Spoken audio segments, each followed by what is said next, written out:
Am I the a-hole? Dad's girlfriend gets nothing.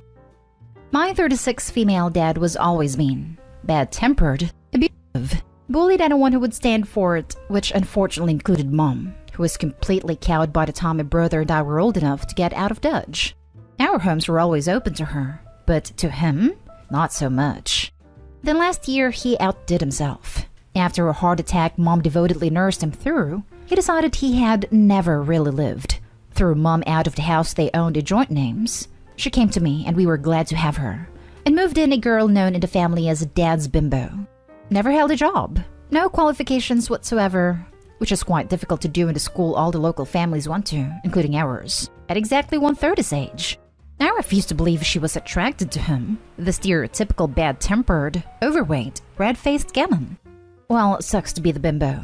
He had another heart attack last month and died intestate. Under English intestate rules, the house is Mom's automatically, and the relatively small size of the rest of the estate means she gets all of that too. The bimbo, of course, gets nothing. So we went in, emptied the house of portable valuables, replaced Dad's big screen with a small portable, and served her 28 days notice to leave. She's blowing up about her rights all over social media in the small rural town we live in. We don't care. She says she gave up the council flat to move in with him and can't get it back. We don't care. She gambled and lost. Now she says she's pregnant. We don't believe her. It hasn't stopped her smoking and drinking. My husband thinks we ought to find out if she is carrying our half-sibling. We don't care. Even if she is, the kid is entitled to exactly 1/3 of what me and my brother are sharing, which is nothing. So are we the a-hole for ignoring this woman's alleged child? This is England, so she won't end up on the streets, but she won't get my mom's house and garden either. Now for the top comments. Not a a-hole. I like your style. In fact, I'd go one further and tell her that if she is pregnant and she won't stop smoking and drinking, then you'll have no option but to report her to your local social services department, who will investigate if they need to get a child protection order when the baby's born. That should get the truth out of her. I should point out that I don't think she is pregnant either, nor is that something social services may be willing to do. But she won't know that. Honestly, doubt she's even having a child as well. She's probably just saying that to draw you guys in. It's a bit invasive, but if she wants to make a stink, get a court order to have her tested for pregnancy, and if she is, then report her for drinking while pregnant. Not an a-hole. Call her bluff. Take a pregnancy test to her. Do not believe her saying that she went to a doctor. Tell her you need to see said proof of pregnancy right now. If she is, let her know a DNA test is needed for proof that said child belongs to your dad. She still needs to vacate the property with a proper eviction notice. I would address her social media rants with, "Oh, you have rights as a mistress to a known married man? Please show us where." Always call people out on their bluffs. Everyone sucks here. You clearly have some issues with an absolute stunning and skin-crawling level of misogyny and hatred towards women. The level of hatred for and objectification of your late father's girlfriend in this post makes me seriously fear for women around you. You sound like the next incel mass murderer. Get help. It seems to me you have reading comprehension problems. The OP is a woman, and the dislike is towards one person, not women in general. Next story is titled, "Am I the a-hole for telling my stepson that my love is conditional?" My late husband Derek, 56, and I, 52, have 2 children, 14 and 16 together, and one stepchild, Damon, 28, Derek's son from a previous marriage. Damon has never gotten along with me, and I've come to terms with this long ago.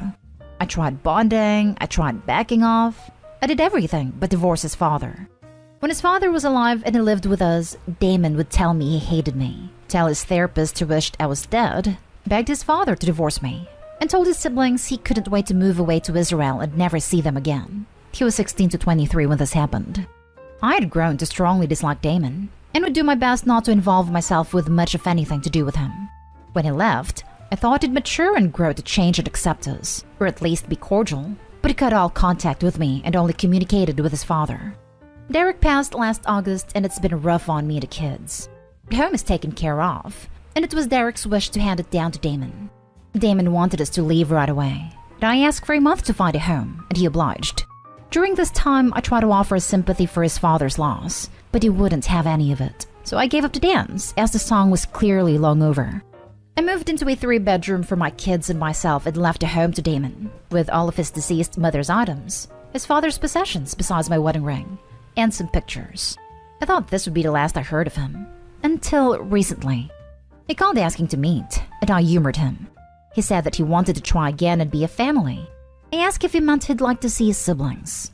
Nope. He said he wanted to have a mother and son relationship with me, as he knew I loved him no matter what, and that his father would want us to reconcile. He didn't even offer an apology, and suggested we simply forgive and forget. I told him that the time for reconciliation was long gone, and if he wished to see his siblings, he could if that's what they wanted. But my love was conditional, and I have none for him. He was quite upset after, and he sent me multiple messages through other family members calling me a spiteful witch. Derek's side of the family believes I'm depriving him of a second chance over what he said when he was angry, and they said a mother is supposed to love her kids no matter what. Am I the a-hole for telling him my love is conditional? I was ready to call you an a-hole assuming this was a child, but this is a grown man who kicked you out of your home. Not an a-hole. And honestly, side-eyeing the kind of man who wouldn't leave his estate to his wife before his kids. Not a hole. He wants something. Tread very lightly. Yep, that's what I read too. Opie, watch your back. Not a hole. And the cynical side of me wonders what his real motives were to suggest a relationship with you. Such a complete U-turn after years of detesting you feels a bit off to me.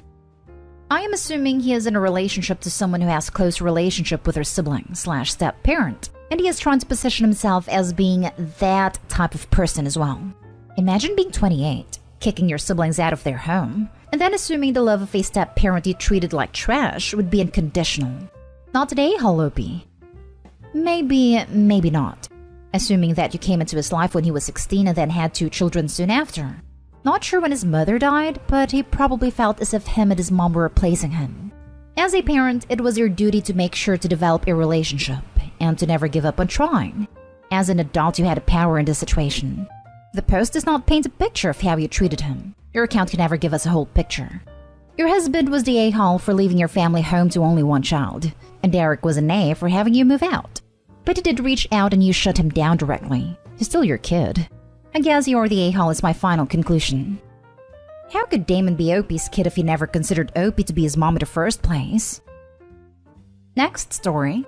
Am I the a-hole for refusing to make an exception for my brother's son to attend my child-free wedding just because he's a rainbow baby? Hi. I, female 33, am getting married come October to my fiancé Derek. Wedding planning went okay, but as soon as we started sending out invitations, the problems began coming our way. Thing is, Derek and I decided the wedding would be child-free. It wasn't out of the blue, and this possibility was there. I have a 42-year-old brother, Paul, who's married, but he and his wife suffered from several miscarriages and failed pregnancies during their marriage.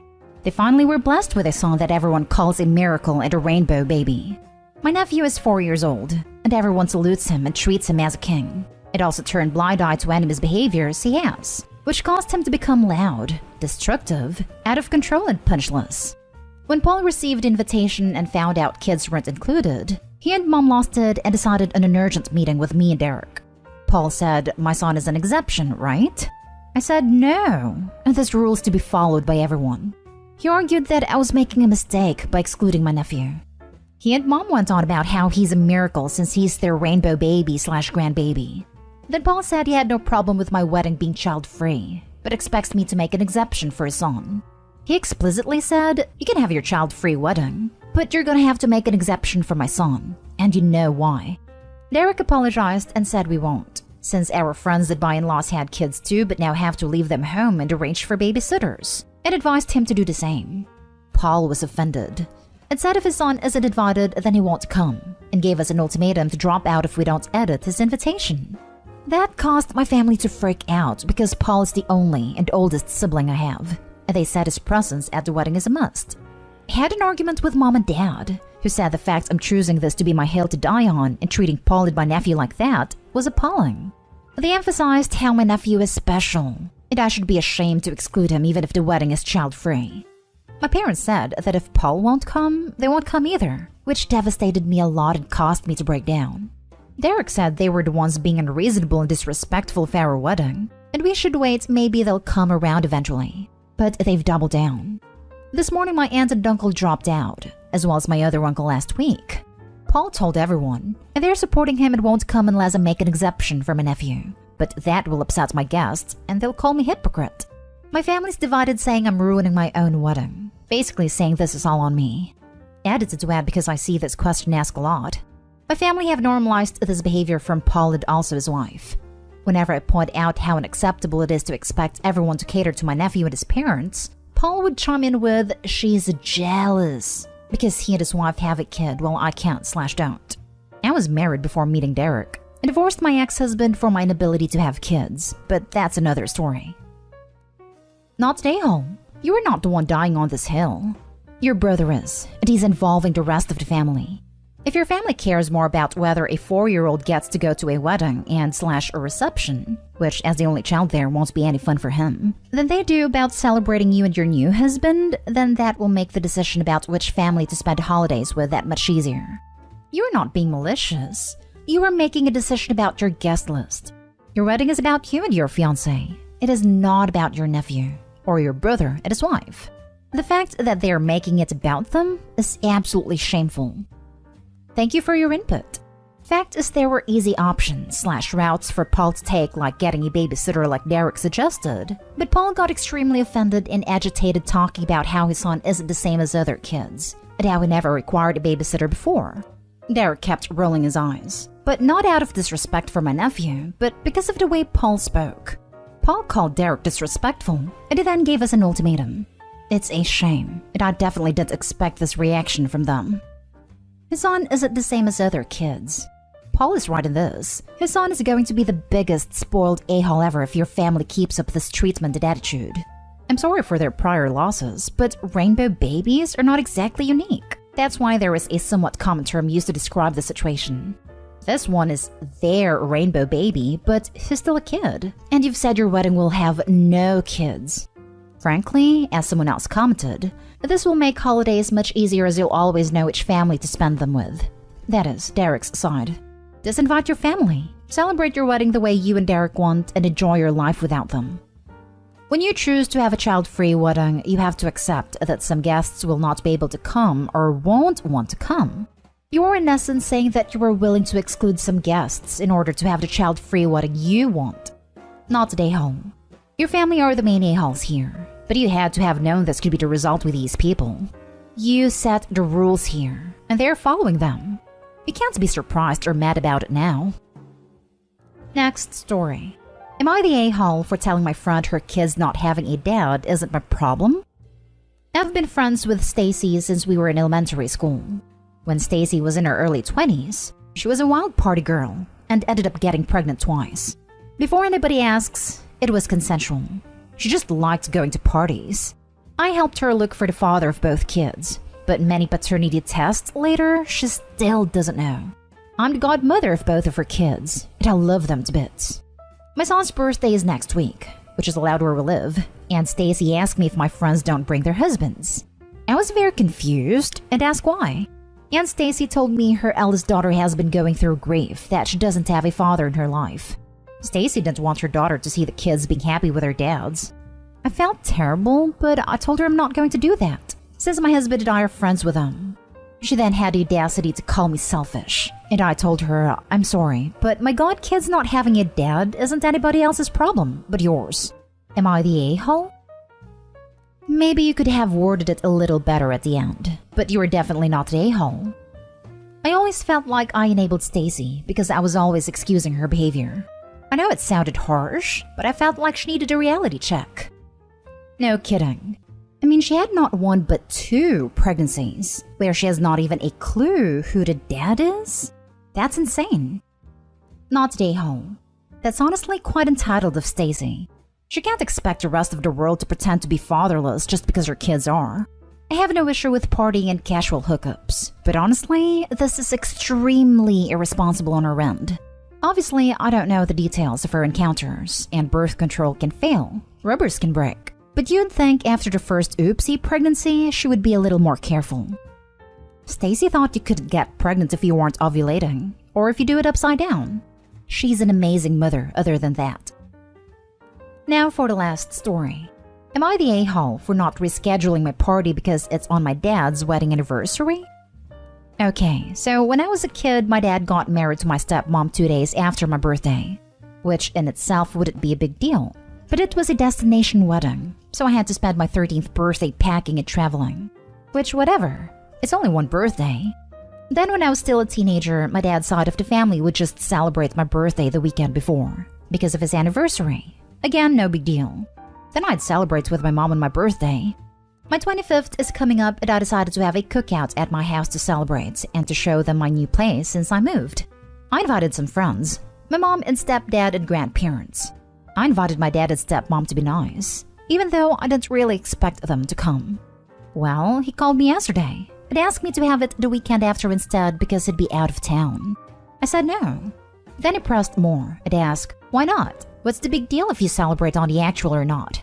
It's not like you're a kid. You should grow up and be flexible. I said no. I want to celebrate on my actual birthday. You chose your wedding date. I didn't choose my birthday. I guess he called my grandma, and she agreed with me that I didn't choose to be born then, but said it's his anniversary, so I should just be nice and have it a different day because he wants to come but can't. Am I the a-hole if I keep it planned for the same day? I just feel like my dad made his bed, and now he can sleep in it. Not the a-hole. You didn't choose to be born on a specific day. Your dad decided to get married on a specific day. Our daughter was born on our anniversary, and you know what we did? We celebrated the weekend after. Her birthday came first to us. When we got married, we chose the weekend after also, as we didn't want her to have to share her birthday with our anniversary. We got to choose the date for our wedding, and it was only right that we kept the celebrations separate. Dad's an a-hole for picking himself, and not making any compromises at all, and expecting everyone else to change things around. Celebrate without him. You'd probably have a better day anyway.